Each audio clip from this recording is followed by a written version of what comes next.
Good evening. Suicide is serious. Teach kids boundaries and self-respect.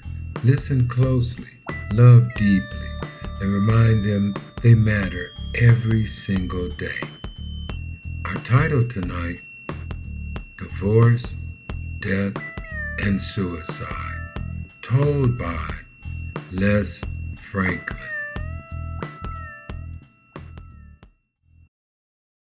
Well, hello, Les Franklin. How you doing today?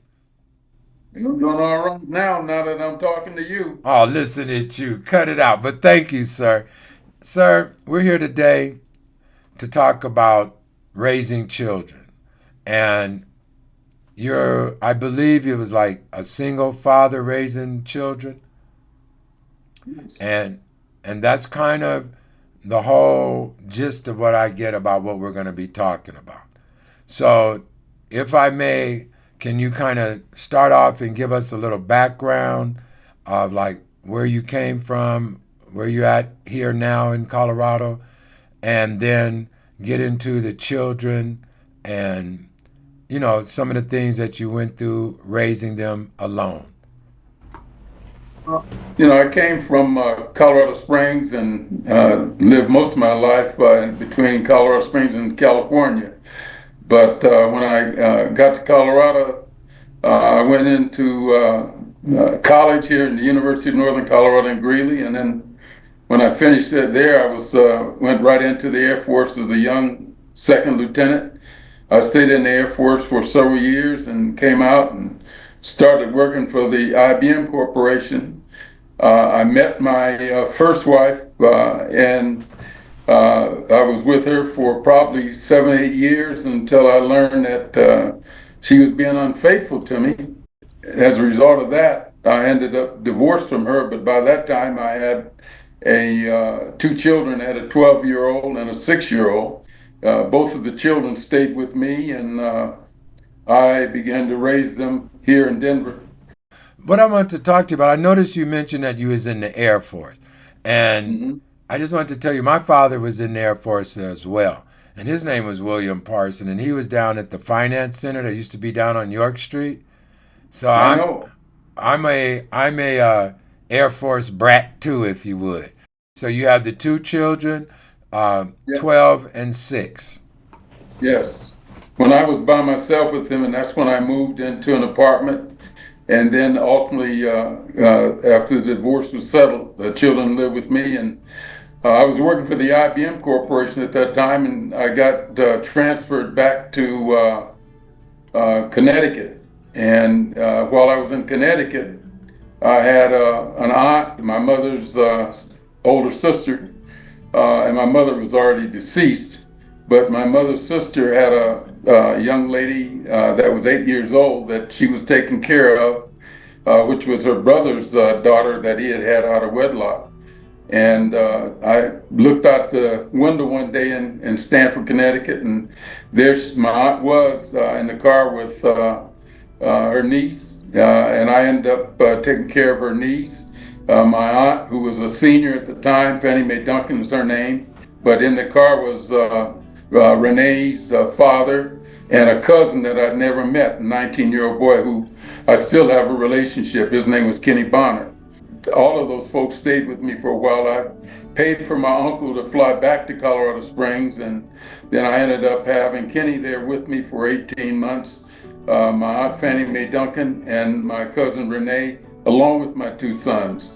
So I took Wow. care of them for the 18 months. I took care of the family, and then I had to take care of some business for my aunt because she walked away from a 43-room house in Colorado Springs that I had to get squared away and ultimately sell for, which I did, and was able to get that business taken care of. And then we continued to live in Connecticut until we moved back to Colorado.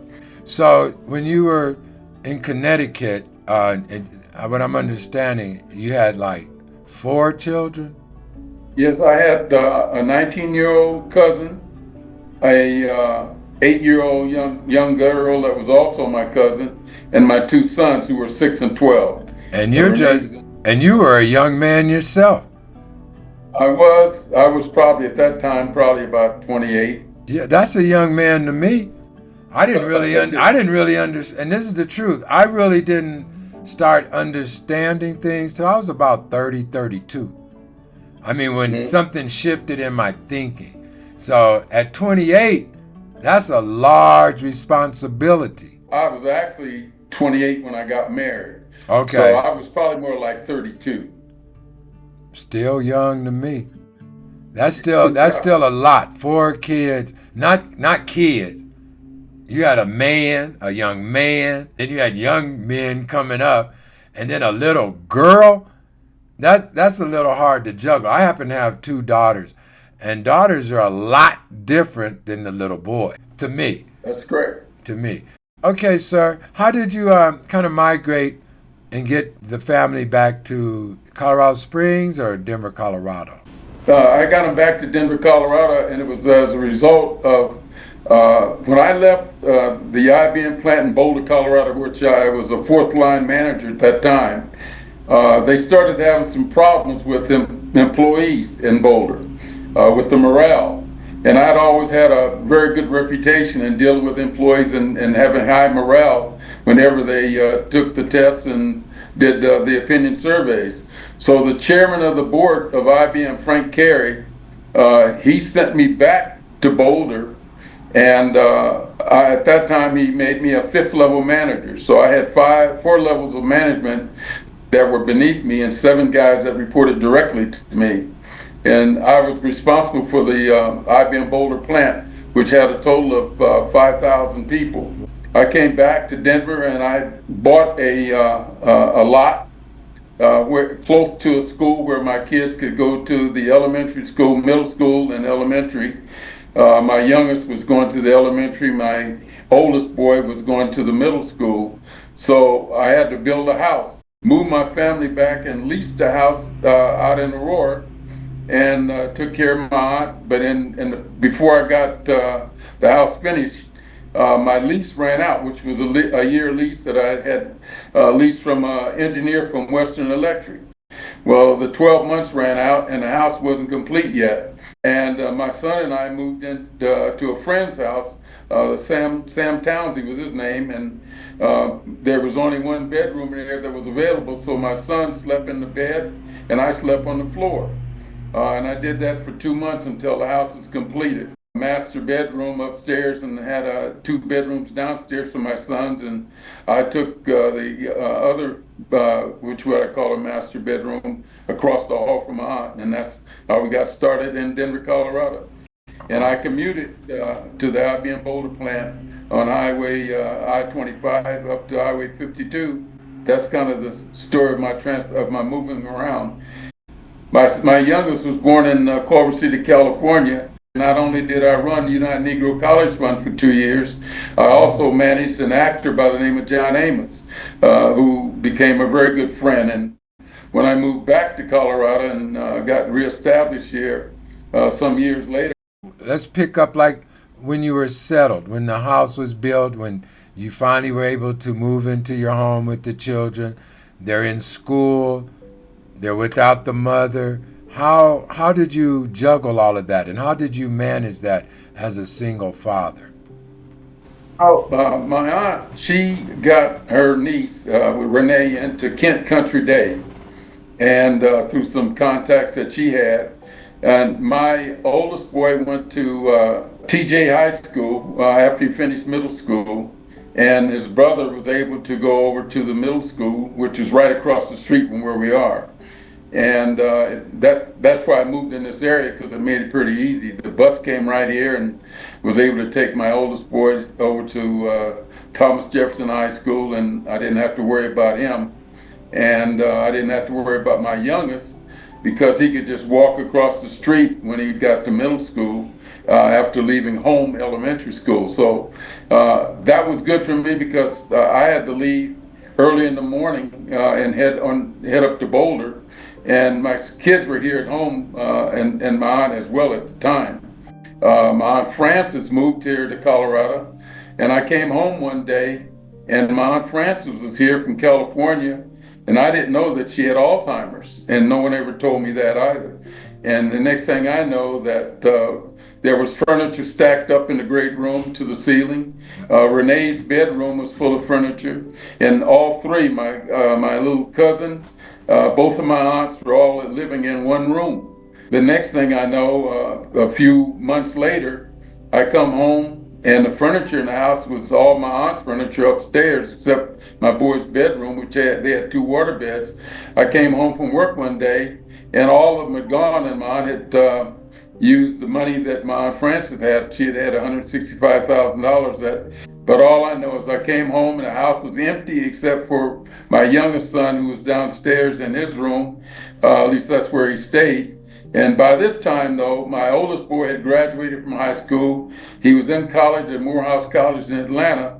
So my youngest boy was here by himself, and my oldest boy, he was in college, going to school and doing what he could do there. Okay, I'm trying to tie this together. All these people were living in the home, Yes. and the sister of your aunt, which I guess is your aunt too, Yep. had Alzheimer's, and Right. then she was doing these things with the furniture or something. One son is gone. What happened with the other sister? I mean, how did you all handle that? And Well, even more so than that, do you feel that affected the children in any kind of way? definitely my youngest son, because now when I leave the house or when I left the house in the morning, he would be here by himself and he had to get himself squared away and get over to the school. I've written a book, and I think most of this is in the book that I've written. It's about my life story, and I talk about all this. What's It's the called name the of the name of the book? book. It's called Love Less, and it's on Amazon. The book is 700 pages with 70 pages of Well, pictures. that's when I started. I said, from what I heard about you, we'd be here all day. Yeah, But I'm in but a but couple of now books. the book part. Do you have a picture of all that? Oh, sure, I do. I don't have Okay, it because right if here you in my could hand, send but me a I. picture, Oh yeah, I'll be I'll happy to push do the that. book on there. And you say it's on Amazon. Yes. In fact, if you go on Amazon, just look up Love Less, the cover of that book will show up. Lovelless. Yeah, Love, Love, Less, Love, and then Less. Okay. Okay. So I got that. We're gonna get a cover of that. What what I want to get into before we, because like you said, there's the aunties, there's the Alzheimer's, there's the Connecticut. You've lived a lot. You wrote a book. What we want to zero in on is what it was like as a father commuting to Boulder, raising these children. Who was your support group that helped you raise these children? How long were you gone? You said you were gone from in the morning, and then like what time would you return back home about? Well, normally I returned, 5, 6, 7 o'clock at night. But I always prepared meals. I'd draw up on a paper plate and I divide it into 7 parts, and I would say what I'm going to have each day Okay. for dinner. And I did this even when we were in Connecticut. I cooked for everybody. I hired a young lady by the name of Kathy, came out of Brooklyn. She'd get there on Sunday evenings and leave on Friday. And she did the ironing, washing. Kathy was from Barbados. And one day I came home because Kathy started showing some interest in me. My aunt had fired her. She fired Kathy, and that was the It's Kathy Kathy. gone, huh? Yeah, Kathy was Auntie gone. said we're not But having none of this up in here. Did you work 5 times a week, 6 days? 5 days a week in Connecticut. But when I got back to Colorado, I'd be working 7 days a week. I'd go to work on Sundays, but not all day. I I hear you. might go in the morning from 5 o'clock until noon, and by 1 o'clock I'd be home. That's the part that I kind of want to zero in more on because I hear a lot about the other things and the time that you were gone, like 7 days or for the most part of the day, and when when your sons are being raised, it sounds like your aunties really was a great support for you, to have somebody there while you're out working, to help keep them all She together. was that was good when I was in Connecticut, but once I was came back to Colorado, she wasn't in this house, which was that long before she left and moved into the to the house with her sister. How old were your boys when they started leaving the home? Like, where did they go? Were they in sports? Were they, um, what were Well, they like? yeah. What were the boys Well, like? in high school, my oldest son played football. My youngest son played football, little league football.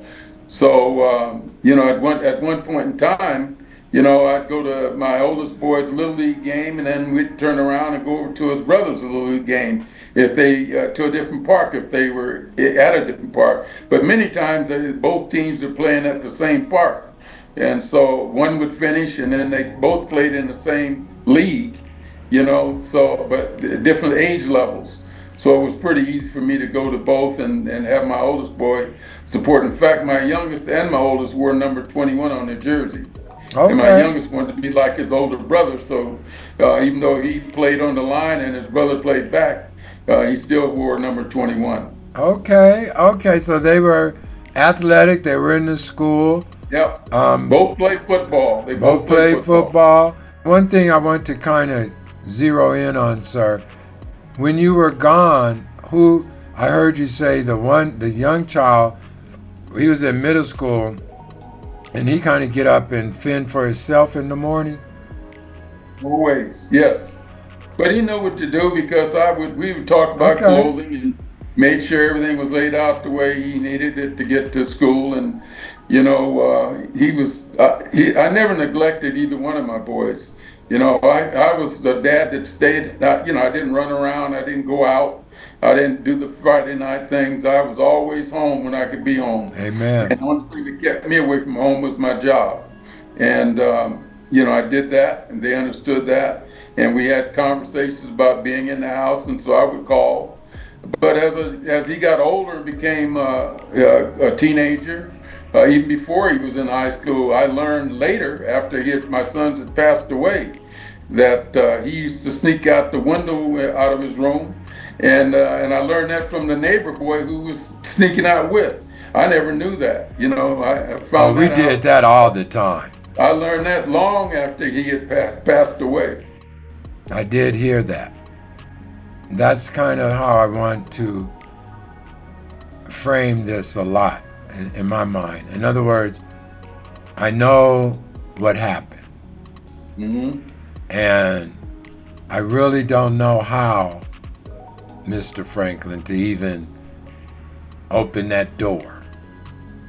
So if it's okay, or if I say something, please understand that I'm just trying to be very cautious because I really don't know the emotions and things that go behind something like that. So I wanted to make it very clear that I desperately want to know your thoughts about it, but I don't want to come off as disrespectful or anything.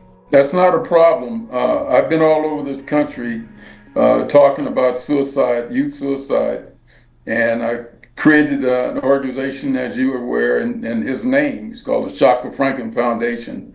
And I've been in every state in this country except Alaska talking to children. And I've been in Winnipeg, Manitoba, Canada, in a Jewish synagogue talking to children that synagogue had lost some of their people that lost their children to suicide.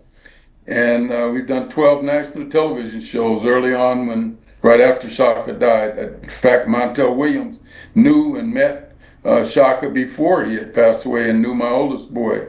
And so he was affected by the loss of Shaka because he knew who he was. And we did a number of things. We were in Time Magazine, People Magazine, Source, the hip hop magazine, which doesn't exist anymore. But we talk about it. But I try to educate people. My wife and I, who I'm currently married to a young lady who, after I lost Shaka, we got married, and we weren't married before then, but we were dating. and we were very close. And she knew Shaka, and she knew my oldest boy. I've worked very hard at both of us to try to make people, especially parents, be aware of the dangers that are affecting children all over this country. And most people have no idea that we lose 2,000 children a year to suicide that are from middle school to high school, just those two levels, middle school to high school. When you go over the country and you talk about these things, do you talk about what might have been in their minds of what brought them to this point? I think the number one thing that affects children that cause them to take their lives is divorce and situations that happen in the family.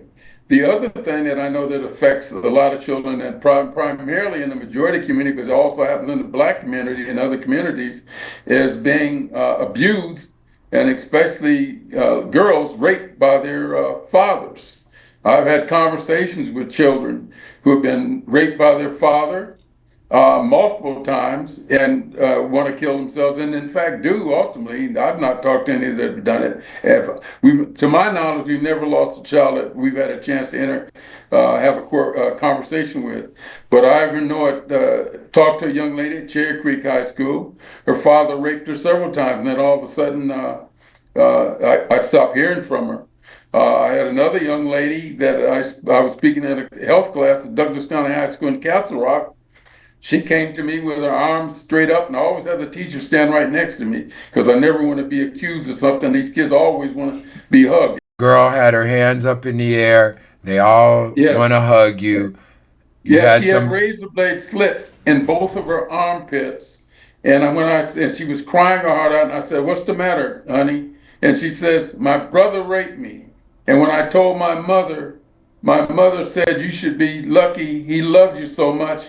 And then she told me the mother sent the boy to Arizona. And those are just two of the stories that I tell. But I've got literally hundreds and hundreds of stories from talking to children all over this country about the abuse that they've taken from sometimes even from a grandfather or from an uncle. I didn't get the feeling that you were raping your boys or abusive to your boys. No, I didn't get that. no, but what So I said is that the thing that I know affected my youngest son the most was the divorce. And his mother also, which I didn't get a chance to talk about, was dying of cancer. And she died 4 months after my youngest, but she was already dying and knew she was dying. And I didn't know that I had a neighbor who was taking him to visit with his mother without my knowledge. And I have no idea what she was saying to him.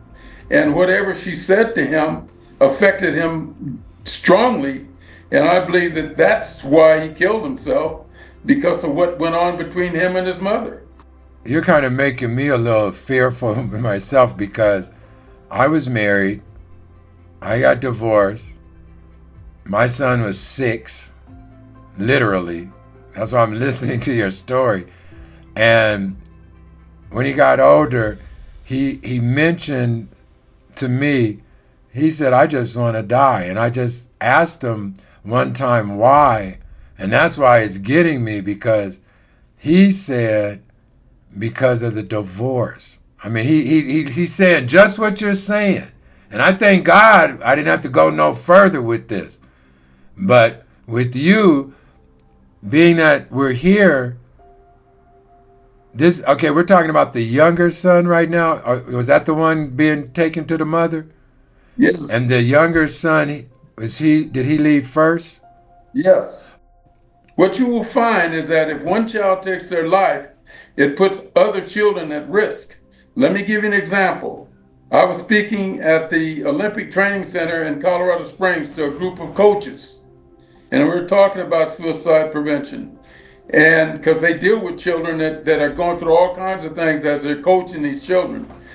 When I finished, one of the coaches came out of the room crying his heart out. And I was in the hallway and I said, "What's the matter, sir? What's the matter?"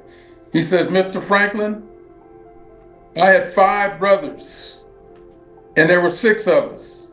And all 5 of my brothers have committed suicide Oh and are my dead now." God. Yes, and you'll find that if one does it, The other children are also at risk, especially if they're fairly close together in age. So it's devastating to a family. Is that kind of another message you're saying here in this message? Saying if you lose one child, you better be careful if you got other children. And you need to get with them and spend as much time as you can with them and understand how they're feeling and even get them some medical help if you have to. If you sense it, get them talking to someone besides yourself, because they may lie to you because they don't want to hurt your feelings.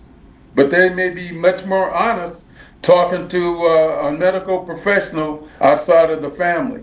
When you were with your younger son, when you found out that he was being taken somewhere without your knowledge, when did you find out this happened? After or before?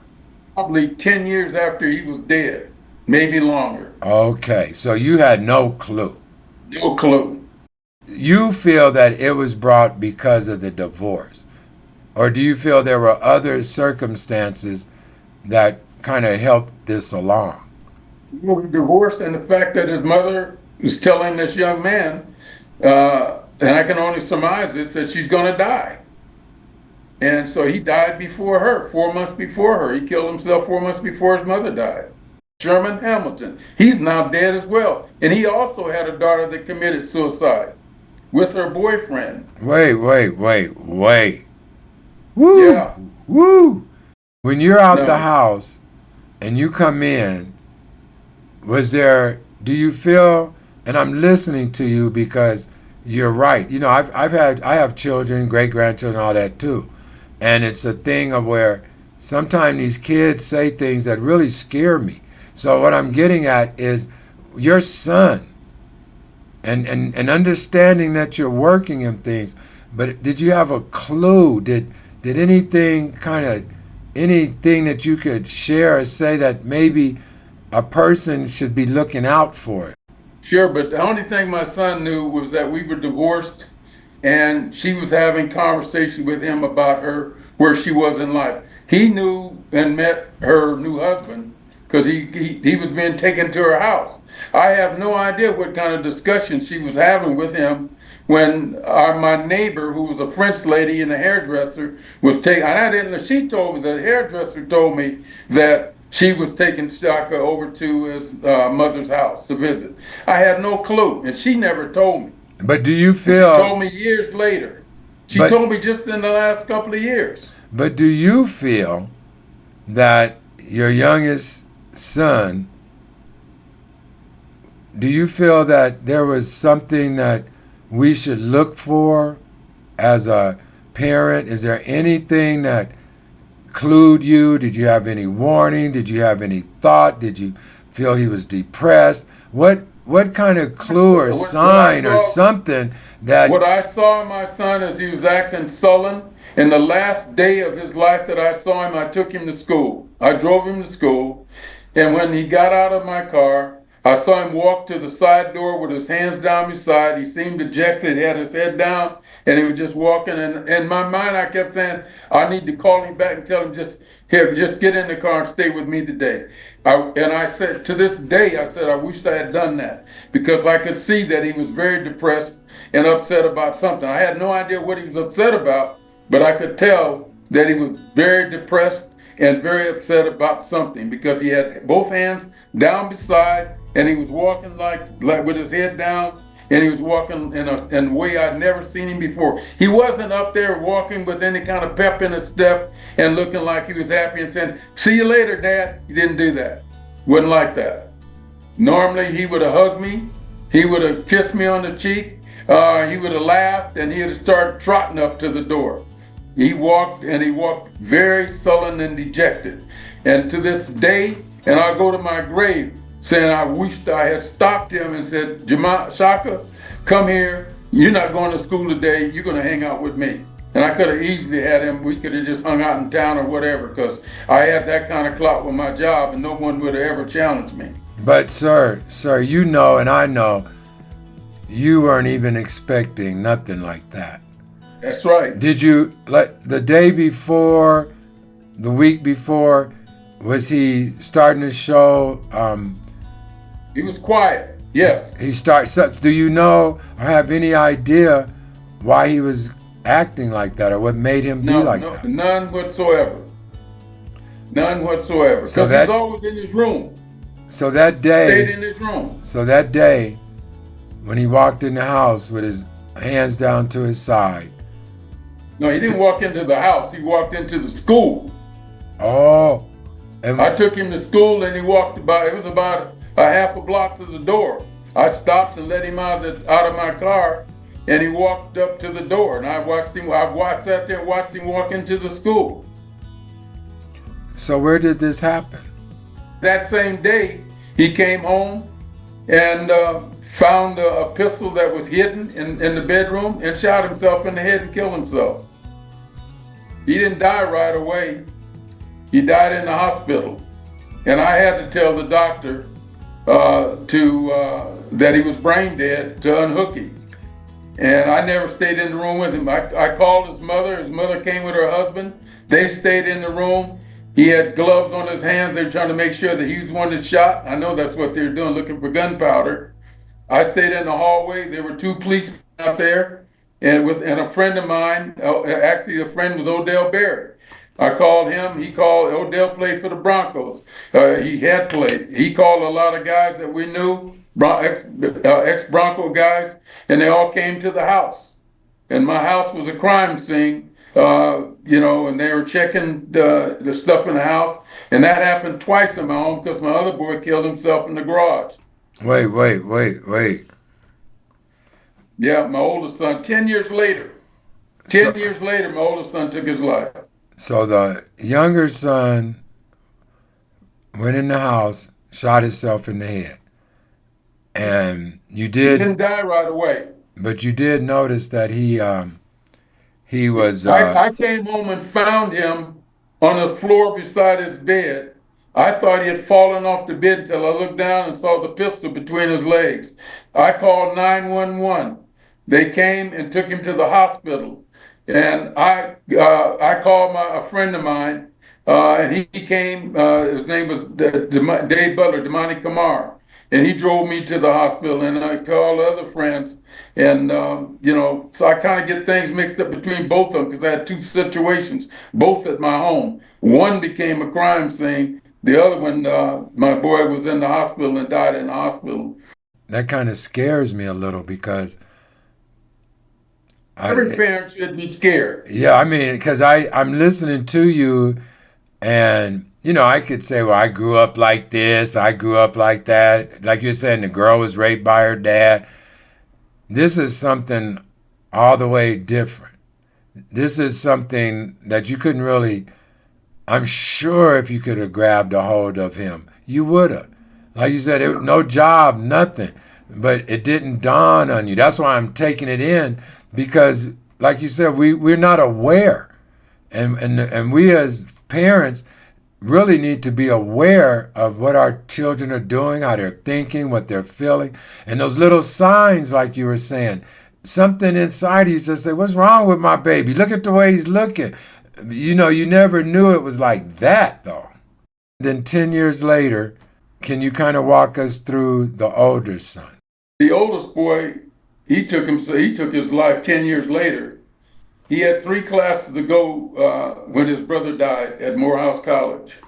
Took him 10 years to finish those three classes, and I had to bring him home, and he ended up going to Metro College here in Denver and finished and apply those classes, but he got his diploma from Morehouse. Well, as soon as he got that diploma, uh, he, he, he took his life while I was out of the country. My wife and I had gone to a wedding of a kid in France and then in Ireland. And when we came home, he knew when we was going to get home. We came home, he was in the back seat of a car I had restored, and he had asphyxiated himself in that car. And he'd taken drugs. And the reason why I know he had taken cocaine, and what he did is he went in my safety deposit box, got some jewelry that I had, sold it, was able to get the cash that he needed apparently. And so there's a lot of in between things and stories of what he did and how he did it. But he left a little piece of stick or something, a little flat board, And on that board, he just had next, next, next, and next. He just said next, next, and next. And in other words, I was going to be next. And he just showed, and that's how he showed us and little stick people. He had his mother, a large one. Then he had himself. Then he had his brother. Then he had himself. Then he had me. But what he did was, and the reason why I know that he put cocaine in the system is because the coroner told me that there was nothing in his body that was any good between the cocaine that was mixed with the fumes from the car. He tried to warn me in a way too. And here's what he did. I had the keys to that car in a jar inside a cabinet in my bedroom, the master bedroom. He found those keys and he laid them on the dresser before I ever left the country. And I looked at the keys sitting there, and I had no idea why they were there. I just looked at them and I said, how did these get here? So I picked them up off the long credenza and put them into the tall credenza, put them back right where they were. And what he was telling me, that he's already been studying how he was going to kill himself, and he was going to do it with the car. And I didn't ask him or anybody else about those keys. I should have asked him. I didn't even ask my wife, how did these keys get here? If I'd asked her, she'd have said she didn't know. Then I'd have asked him. And maybe he would have talked to me about it, maybe not. But that was a little sign. He sent me a little sign. I'm going to kill myself by starting up the car, close the garage, and let the fumes kill me. Because I know he studied that looking at the center that we have, looked at it on the computer, and he found a way that he could kill himself without shooting himself.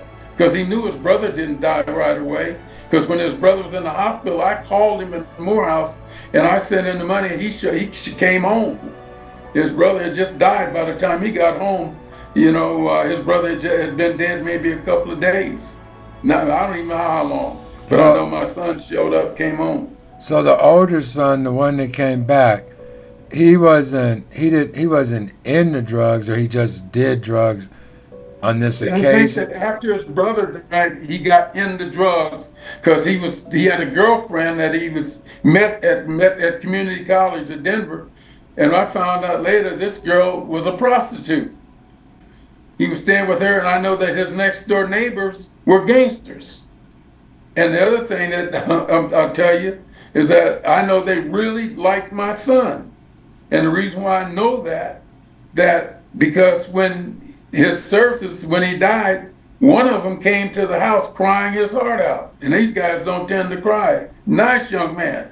But I know he was one of the neighbors. And I know what they had because Jamon told me, he said, Dad, these guys got machine guns. And he was telling me about it. And he said, my neighbors. He said, but I get along with these guys. They really like me. And so one of them showed up at the house. But let me tell you, this is something I've never discussed publicly. My friends have heard me say it. But after my son died, and they know that he died from all the drugs that he was taking and the fumes, that young lady ended up on the railroad tracks on the west side of town, dead. Somebody beat her to death. Whoa. And they've never found out who did it. How long after your son was the girlfriend found? About 6 months. Well, Mr. Franklin, that's devastating. I mean, I'm sitting here heavy in the heart just thinking about what I heard from a son, you know, and how there's been times I got on my knees and prayed, but I'm listening so on every word you're saying because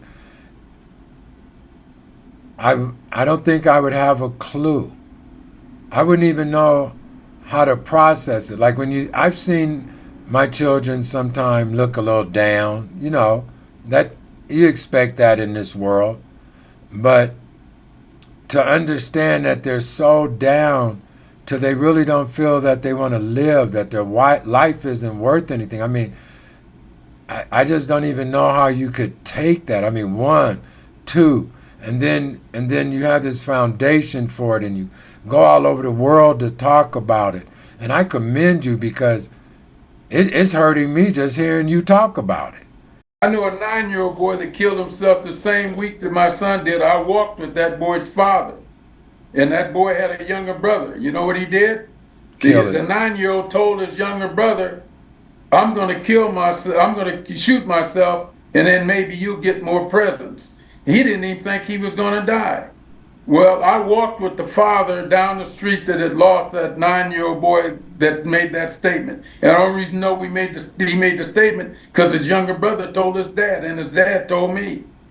Sir, I'm gonna have to take a pause for my own cause, but if you if you were to share something, and you have shared with so many, but here on Where Were You, is there anything that you could possibly share with someone that may have raised a child, two children, even other people's children, and then do the best that you can do and working every day? And like you said, you weren't out tripping and getting high and partying and all of that. And not only were you going through your things about your children and things, but you also went through this with your wife.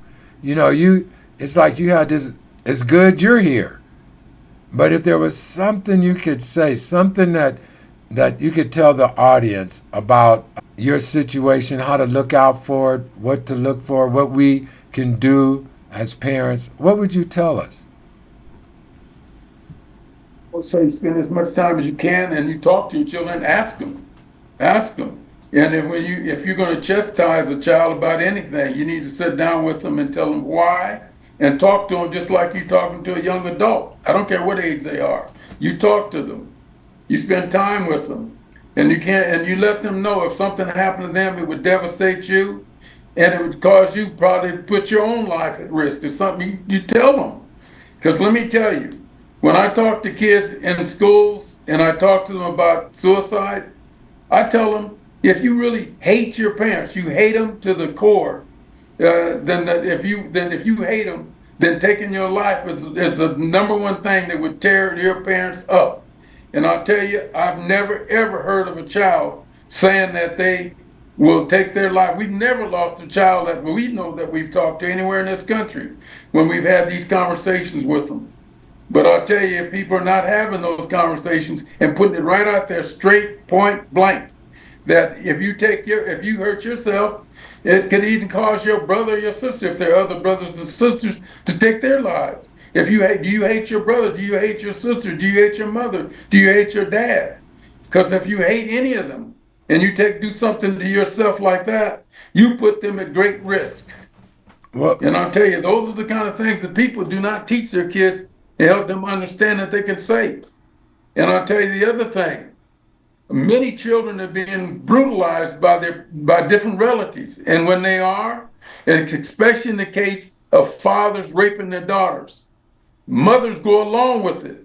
I know the DA that used to be the DA in Denver, Beth McCann, a friend of mine. I talked to her about a situation where I was talking to a young lady who was referred to me by a kid that I coached in hockey.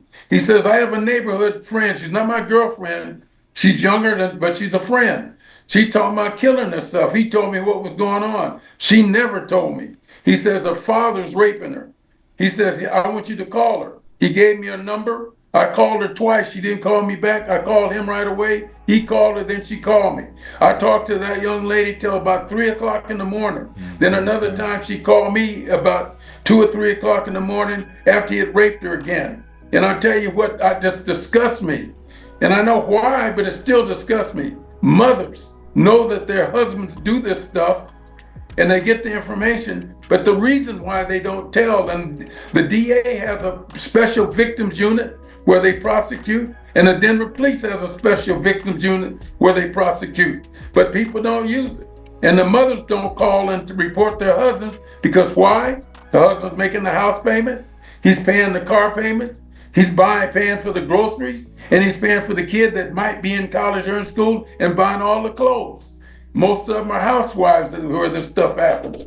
But I'll tell you, in a black family, generally, the mother is carrying a lot of the load, so she'll turn them in. So you don't find as much of that happen in the black community because they're generally the mother's by herself anyhow. But you find out a lot of it happen in the majority community. Yet it happens in all communities. Grandfathers messing with little girls. Tell you, people have little girls, Don't have them sitting on Uncle so-and-so's lap or anybody else's lap. You teach them to just keep your hands off my child. And I'll tell you, we'll have a lot more kids that would be alive instead of that 2,000 middle school and high school kids that are killing themselves every year. Amen. Amen. Amen. Amen.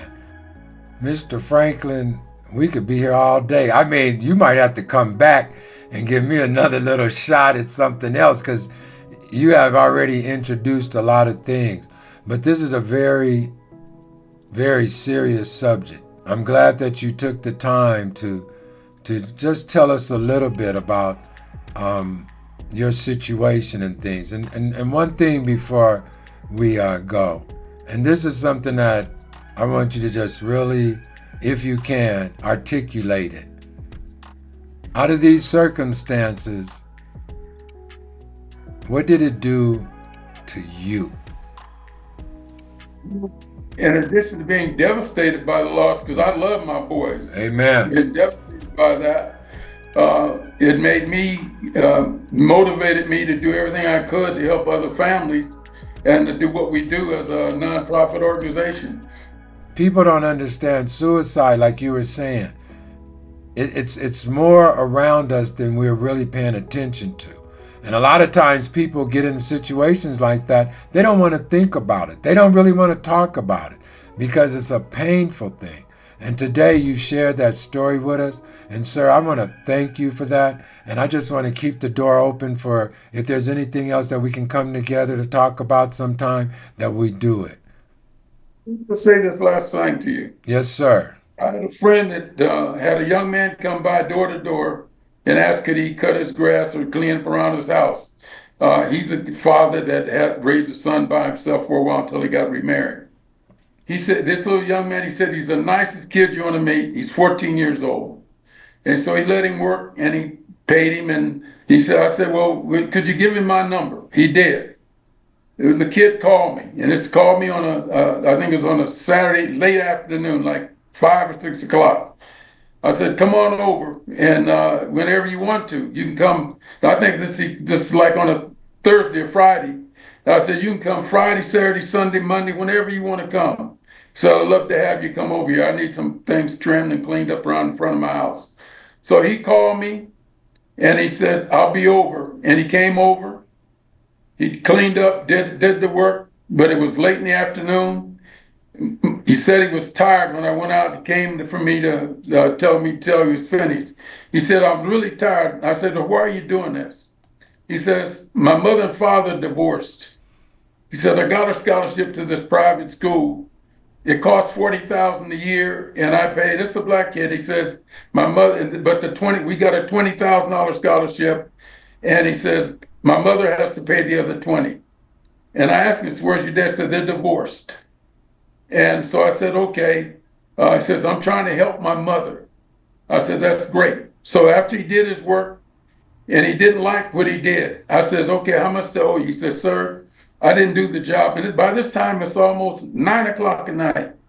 He says, I didn't do the job I should have done, and it's not like I like it. He says, so I just can't charge you. I says, no, you trimmed those bushes. You swept up my driveway. You cleaned up after yourself. You worked in the pond. You might not have got it like you want. I said, I'll show you how you can do it and make it easier on yourself next time. I want you to come back just before school starts because I want to help you. Because he said he had to pay for his jerseys. He plays basketball and he plays soccer. And I said, you come back and I want to help you out. I reached in my pocket and I gave him a $100 bill. He said, sir, I can't take it. He said, I just can't take that. I said, you take this. I said, don't be silly. And then I gave him another $100 bill. And he said, oh, no, sir, no, please don't. I said, you take this money and you share it. You do whatever you have to do with you, share it with your mom. So I gave him a couple $100. I'm not telling you that to brag about it because it ain't no big thing because I give homeless people money, just like I gave this boy. I says, you come back here. He's a nice young man. And I started talking to him. You know what he said to me? What did he say to you? I told him about my sons taking their lives. He says, Mr. Franklin, my cousin killed himself last month. That's the message I want to share with you. We used to think black people didn't do this. They do it. When I spoke at the mortuary, my nephew asked me to speak. He works at a mortuary over on Colfax and Monaco. I spoke to 70 black men. There's one white man in there and one black female. And I talked to them. Two of them had lost their sons to suicide. And I shared with them some of the things that I'm sharing with you, but a whole lot more. And when I finished, I talked to the two fathers. Then when they left, the one lady in there came up to me who's never talked to me before, high up in the black church. I'm never going to name her, because she said, Les, my father raped me. And when I told my mother didn't do anything. And then he raped my daughter. And I told my mother she didn't do something, I would. That's a black man raping his daughter and his granddaughter. See, you have. I just wanted to keep it over here, but like I said, your stuff is going. It's so much, but the thing is, we as a culture, our people need to understand this suicide thing is bleeding over into our culture. Like you said, we thought black people don't do that. Yes, they do. That's right. Yes, they do, and I know they do. They do. I got a lot of other data. People think they know what's going on, but if they're not in there involved, they're really getting their hands dirty out there talking to their children and being involved in the schools and being involved at every level of everything their children are doing, they're making a horrible mistake. I'm going to go pray. That's what I'm going to do. Because, and I'm going to call my son. You put a lot on my mind. And tell him you love him. Tell him you love him. I tell my kids that all the time. I love you. I got a good buddy that his father never ever told him he loved him. Never. I tell him I love him all the time. He asks me what's wrong with me. He says, what's wrong with you, Les? Telling me you love me. But I tell all my friends, and I tell you, for what you're doing, I love you. Oh, thank you, sir. Thank you. And I love you for coming in and doing it too. We just love each other. How about that? That's right. Well, another episode of Where Were You? And we would like to thank our guests for this evening. Also want to thank New Me. New Me helps sponsor Where Were You? So go on and check it out. New Me /Arkway. Also, go on and hit that like. Go on and hit subscribe. Go on and hit that share. Go on and leave a comment. And if you find anyone that has a story, let me know. And hey, you bless someone today.